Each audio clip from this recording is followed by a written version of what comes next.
you nervous about Liverpool? I wouldn't say nervous. I think it's interesting. Fascinating would be a good word to see how they set up. Yeah.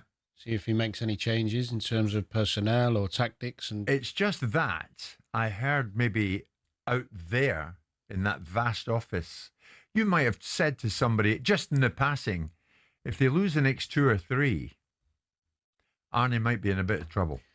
Well, I think any manager that goes on a run where you're losing constantly, you're always putting yourself in trouble. Yeah. Liverpool's form at the moment in the Premier League is relegation form. There's only Wolves who've picked up less points in the last 6 games. So if they were to lose the next 2 against West Ham and I think Sunderland, yeah, of course. Yeah. But let's hope we don't have to have that conversation. I like Arne Slot, especially even after meeting him. He's got a bit about him. He's bright. He's warm. I think it doesn't matter though what you've done before or if you're liked is irrelevant when you lose games at Liverpool constantly. So he's got a big week. Where are the answers, do you think? Where are the answers? When are the answers going to start coming? Because it doesn't get any better. A 3-0 home defeat to Forest at the weekend, the 12th in the Premier League. It's been more positive in the Champions League, say that. They beat Real Madrid last time out, the 9th with 3 wins in 4. But nobody saw this coming. But what's he going to do to change it? Well, you got to keep working on the training ground, keep working on it if you ever change the shape or improve the shape. I think his biggest issue now is the decisions he's got to make regarding some of the bigger players, whether it be Salah, whether it be like some McAllister, people, players who've done well for him last season. Anybody who he feels isn't doing the job needs to be left out. And he needs to get a team that defends better and is more compact and more worried about not conceding and scoring for a few weeks. Forget scoring and trying to win games. Be really hard to beat. Get back to that. Don't concede. And that means picking players who are physically good. So you're looking at the data, with the training, with the games. You're looking at who's training well. And forget keeping people happy or how much you signed someone for. Right. Just pick the best team that can defend for you. In terms of a starting 11, who would you leave out that maybe people wouldn't expect to be left out? I'd leave Salah out. He'd probably be the main one. I'd definitely get Robbo back in permanently for a while. Kirkez is struggling. I'd leave Isak out. Doesn't look ready physically. Probably in the midfield, I'd go for legs. So probably leave McAllister out for a couple of weeks. Right. He's a wonderful player, don't get me wrong, and he's been brilliant, but he missed pre-season. But that's more than a few you've thrown at us here. I want to get your reaction to this, Danny. This perceived vacuum of leadership at Liverpool right now, and Souness was on it. The players that have been down the road, they know what's expected at Liverpool, they know the demands that's put on them at that football club by their supporters. That's where I'd be looking. You're right. I think but listen, you can look at it this way. Are they as good as we thought they were? Maybe not. People that were talking about being great players, are they really great players? Because now you find out about great players. Now the people who really, really matter at a football club. You only need one out and out leader, one. And then you've got the ones that will dodge in and out of being a leader, and they join that one. And all of a sudden you've got a very strong dressing room. Who's that man now?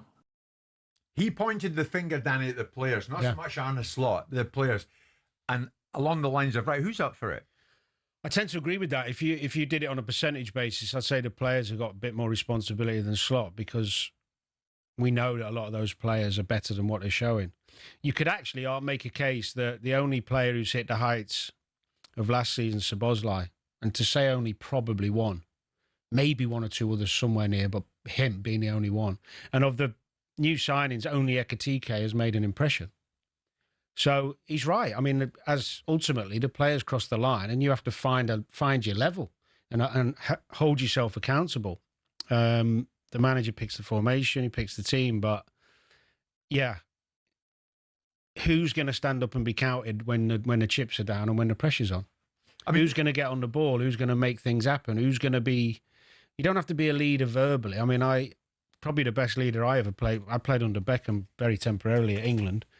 but he just set this example with his work ethic and his quality. Doesn't always have to be that. Doesn't always have to be shouting and bawling at people and looking like you're trying to lead. It's leading with your play. Yeah. Jamie Carragher took us into quite a controversial area, Danny. He accused of Mo Salah of only speaking when he needs a new contract or wins man of the match. And he did not miss there. A year ago this weekend, he says Mo Salah wasn't shy in speaking about his own situation and the club not offering a new contract. I only ever hear Salah speak when he gets man of the match or when he needs a new contract. I would like to see Salah, as one of the leaders and legends of Liverpool, come out and speak for the team. Fair enough. Strong, but fair. Is it? Do you agree with that? Yeah.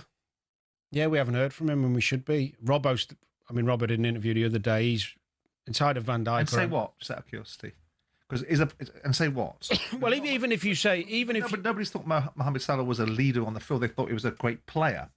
And the argument Souness was making was his hiding. I didn't think he was hiding on the weekend. I just thought some of his output wasn't good enough. Yeah, but I thought he made himself available for the ball and he attacked. The problem with Salah is I don't think he hides. I think he's just his defensive work. If you get Salah, this argument, you get Salah out on front of the press and say what?